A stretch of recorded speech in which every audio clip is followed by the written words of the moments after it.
ಗುರುಜಿ, ಈ ಕಾರ್ಯಕ್ರಮದ ಪ್ರಾರಂಭದಲ್ಲಿ ಹೇಳ್ತಿದ್ರಿ ರಾಹು ಎಲ್ಲೆಲ್ಲಿ ಅಡಗಿರ್ತಾನೆ ಮನೆಯಲ್ಲಿ ಅಂತ ಕೂಡ. ಅದರಲ್ಲಿ ಇನ್ನೊಂದು ಅರ್ಥ ಏನಂದ್ರೆ, ನಾವು ಉಪಯೋಗಿಸದೆ ಇಟ್ಟಂತಹ ತಾಮ್ರದ ಪಾತ್ರೆಗಳಲ್ಲಿ ಕೂಡ ರಾಹುವಿನ ದೋಷ ನಾವು ಕಾಣಬಹುದು ಅಂತ ಹೇಳ್ತಿದ್ರಿ. ಹಾಗಾಗಿ ಯಾವ್ದಾದ್ರು ದೇವಸ್ಥಾನಗಳಿಗೆ ಅಥವಾ ಯಾರಾದ್ರೂ ಉಪಯೋಗಿಸೋರಿದ್ರೆ ಅವರಿಗೆ ಕೊಟ್ಬಿಡಿ ಅಂತ ಹೇಳ್ತಿದ್ರಿ.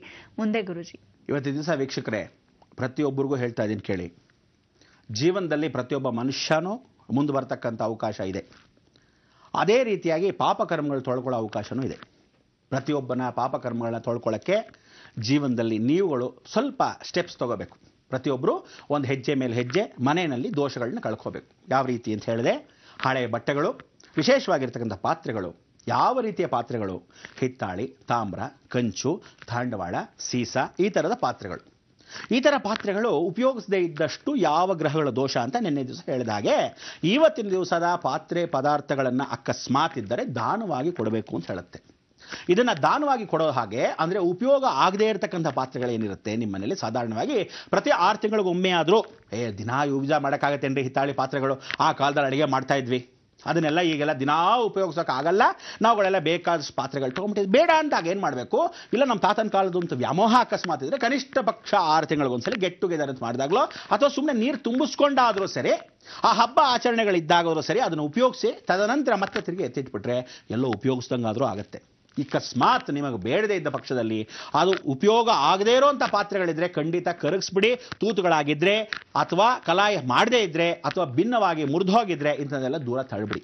ನಿಜಕ್ಕೂ ಹೇಳ್ತೀನಿ ಕೇಳಿ, ಯಾವ ಕಾಲಕ್ಕೂ ಇಂಥ ಒಂದು ಜೀವನ ಮಾಡೋಕ್ಕೆ ಸಾಧ್ಯನಾ ಅಂದರೆ ಖಂಡಿತವಾಗ್ಲೂ ಇದನ್ನೆಲ್ಲ ದೂರ ತಳ್ಕೊಳ್ಳೇಬೇಕು. ಅದಕ್ಕೆ ನೀವೇನು ಮಾಡಬೇಕು, ಹಳೆಯ ಮನೆಗಳಲ್ಲಿ, ಹೆಂಚಿನ ಮನೆಗಳಲ್ಲಿ ಹಳೆಯ ತಾತನ ಕಾಲದ್ದು ಮೇಲ್ಗಡೆ ಗೋಡೌನ್ ಹಾಕಿದಂಗೆ ಹಿತ್ತಾಳಿ, ತಾಮ್ರ, ಕಂಚು, ಯಾವ್ಯಾವುದೋ ಸೌಟುಗಳು, ಕಬ್ಬಿಣದ ಸೌಟುಗಳು, ಕಬ್ಬಿಣದ ಸ್ಟವ್ಗಳು, ಕಬ್ಬಿಣದ ಬಾಂಡ್ಲಿಗಳು, ಇದನ್ನೆಲ್ಲ ಉಪಯೋಗಿಸದೇ ಇಟ್ಟಿರ್ತಕ್ಕಂಥದ್ದು ಏನಾದರೂ ಇದ್ದರೆ ನಿಮಗೆ ಬೇಡ ಅಂತ ಅನಿಸಿದ್ರೆ ಅದನ್ನು ದಯವಿಟ್ಟು ತೊಗೊಂಬಂದು ಶ್ರೀ ಸಂಪೂರ್ಣ ವರಮಹಾಲಕ್ಷ್ಮಿ ಮಹಾಸಂಸ್ಥಾನಕ್ಕೆ ಕೊಡಿ.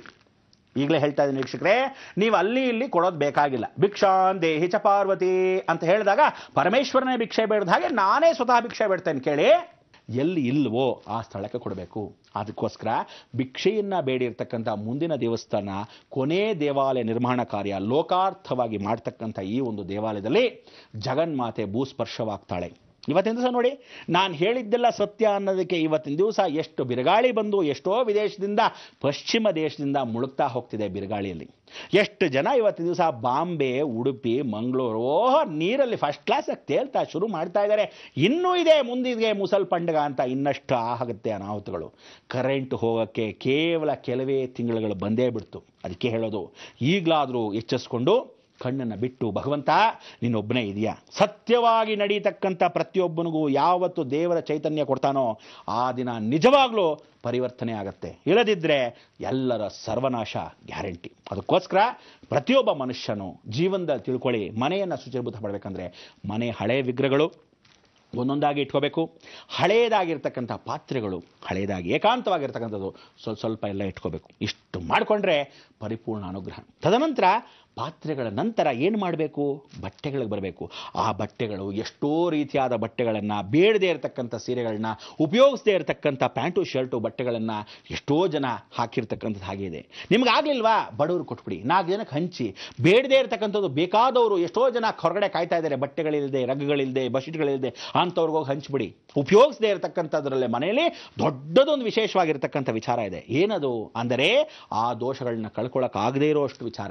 ಅದಕ್ಕೆ ಇಂಥ ಒಂದು ದೋಷಗಳು ಕಳ್ಕೊಳ್ಳೋಕ್ಕಾಗದೇ ಇರೋಷ್ಟದು ದೊಡ್ಡದಾಗಿರೋದು ಯಾವುದು ಗೊತ್ತಾ, ಮಹಾಶನಿ. ಅಂದರೆ ಮನೆಯಲ್ಲಿ 1000 ಗಟ್ಟಲೆ, 100 ಗಟ್ಟಲೆ, ಒಬ್ಬೊಬ್ಬೊಂದು 50, 60, 70 ಚಪ್ಪಲಿಗಳ ಸೆಟ್ ಇಟ್ಕೊಂಡಿದ್ರೆ ಏನು ಗತಿ ಆಗತ್ತೆ ಅಂದ್ಕೊಂಡಿದ್ದೀರಾ? ಬಾಯ್ತಾರೆ ಬಂದೆ.